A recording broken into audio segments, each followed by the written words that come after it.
What to work on next. And this is in the context of your personal life. Whether you want to call that a hobby, a creative project, side hustle, it's just separate from your job because usually those expectations are pretty clear for the most part. Same thing with household chores, paying bills, doing laundry. Usually we know what we need to do next in those scenarios. But I feel like a lot of people are living in this state of obligation. And for example, I'm an IT director, so a big part of my job is helping other people do their job successfully. So keeping the systems running, making sure they have access to the tools and resources they need.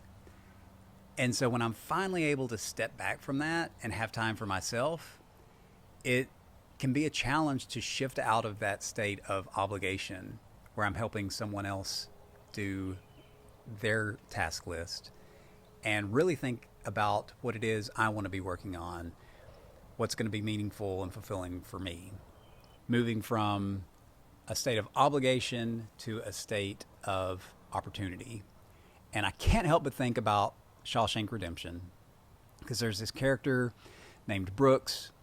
He's an older guy. He's spent most of his life, like 50 years in prison. And he finally gets out. And what happens? He struggles with his freedom. He struggles to figure out what he wants to do.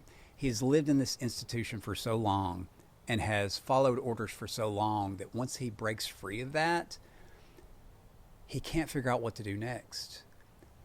And so I want to give you a tool that you can use if you find yourself in a similar situation of figuring out what it is I want to work on.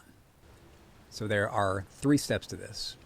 Step 1, you're going to make a list. Now, I've talked with a lot of different friends about this topic, and it never fails because when I tell them I'm having trouble figuring out what I want to work on next, the first thing they all ask is, what are the options? Like, what are the different things you're trying to decide between? So that's what this list is going to give you. It's going to establish your vision and give you a list of things that you want to focus on.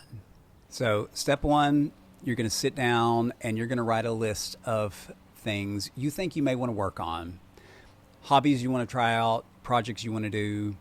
And I have a hunch that there's going to be 3 different types of people here.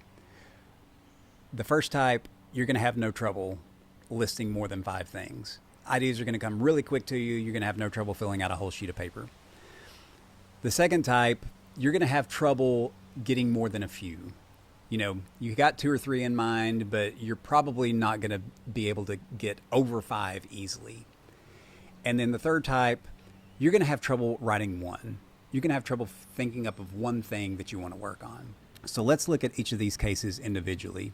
For my people who have a whole list of items, you're going to need to focus on prioritization. You want to end up with a list of 3 to 5 items that are top priority. Those are the ones you want to focus on most. It doesn't mean you have to ignore all the other items on the list, but you really want to narrow in on 3 to 5 that those are the ones that you're focusing on. For the people who already have fewer than 5 ideas, you're kind of in the sweet spot already because you have that narrow focus. You still may want to prioritize because there may be a project or an idea that is more valuable to you. But if you've already got a list of fewer than 5 items, I feel like that's a pretty good sweet spot. And so for my third set of people who are having trouble even coming up with one idea to put on the list, or maybe you've got one but can't think of anything else, first of all, I understand how frustrating that can be.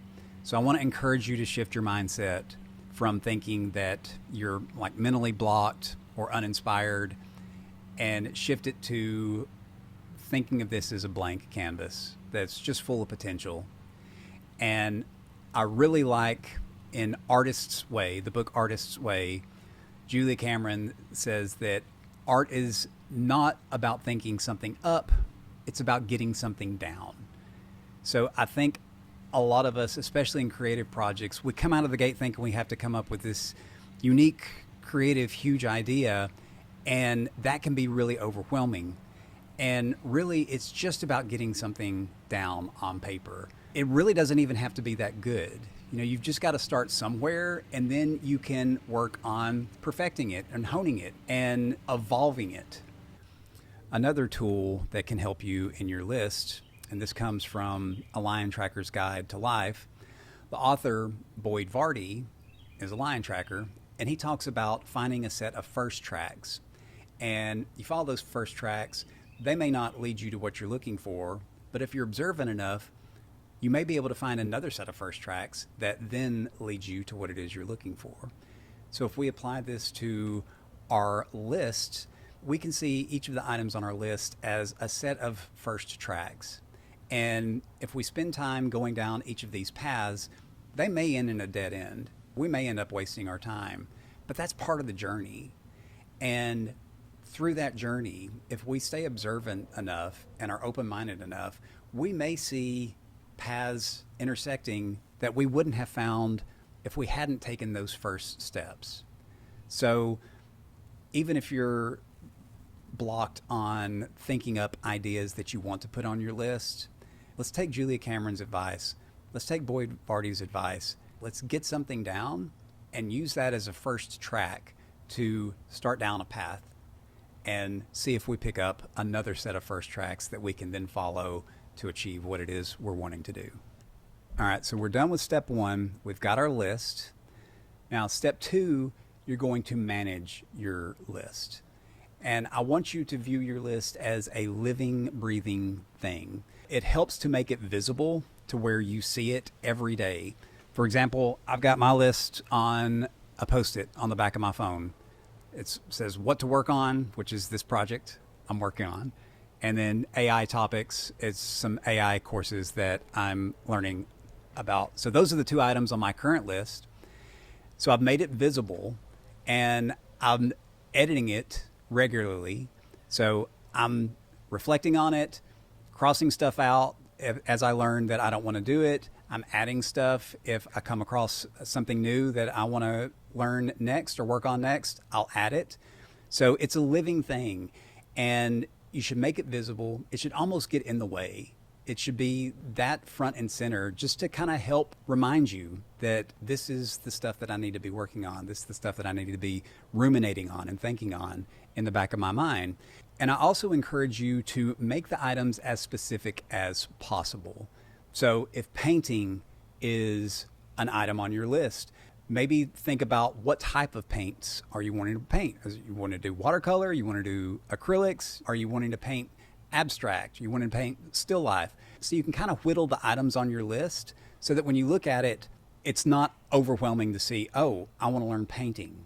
It is more welcoming to say, oh, there's an abstract painting I'm wanting to work on with acrylic paint.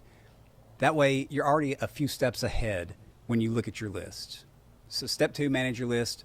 Make it easily visible so that it's on your mind. Edit it regularly and try to hone your list to make it as specific as possible so that when you see it, you know, that's exactly what I want to do. So step one, we've got our list. Step two, we've managed our list. Step three, we've got to work on our list. You've got to act on it. And I would encourage you to act on it daily if you can. We could talk about productivity methods. There's whole videos that are looking at different productivity methods. There's no shortage of them. But think of it this way. Let's say science had determined the best productivity method and it was proven. Do you think if you give that to someone with very little or no discipline or determination or motivation, how much do you think they're actually going to get done? Whereas if you take someone with high discipline, high determination, in fact, you pick up any biography and most of them, they're talking about how they were not doing stuff efficiently, how hard it was at the beginning and how they did things wrong. But it was their just determination and their discipline that got them to where they wanted to go. So I would say you've got to work on your discipline. And if it helps, just set a 5-minute timer and just do 5 minutes of work.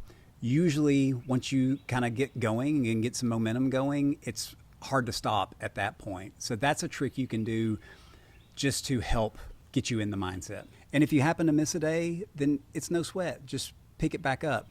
I would just encourage you, don't miss 2 days in a row, because I've heard before 2 days in a row starts a new trend. And so if you miss a day, that's fine. Pick it back up the next day. Use the 5-minute timer trick. But you've got to, step 3, you've got to act on it daily. You've got to work on your discipline and your motivation and your determination and put in the effort. The compound interest will add up over time. So there is a tool that you can use to figure out what it is you want to work on. Make your list, manage your list, keep it visible, edit it regularly, and then work on your list daily. I hope that is helpful, and I hope that gets you to where you want to be and helps you figure out what it is you want to work on next.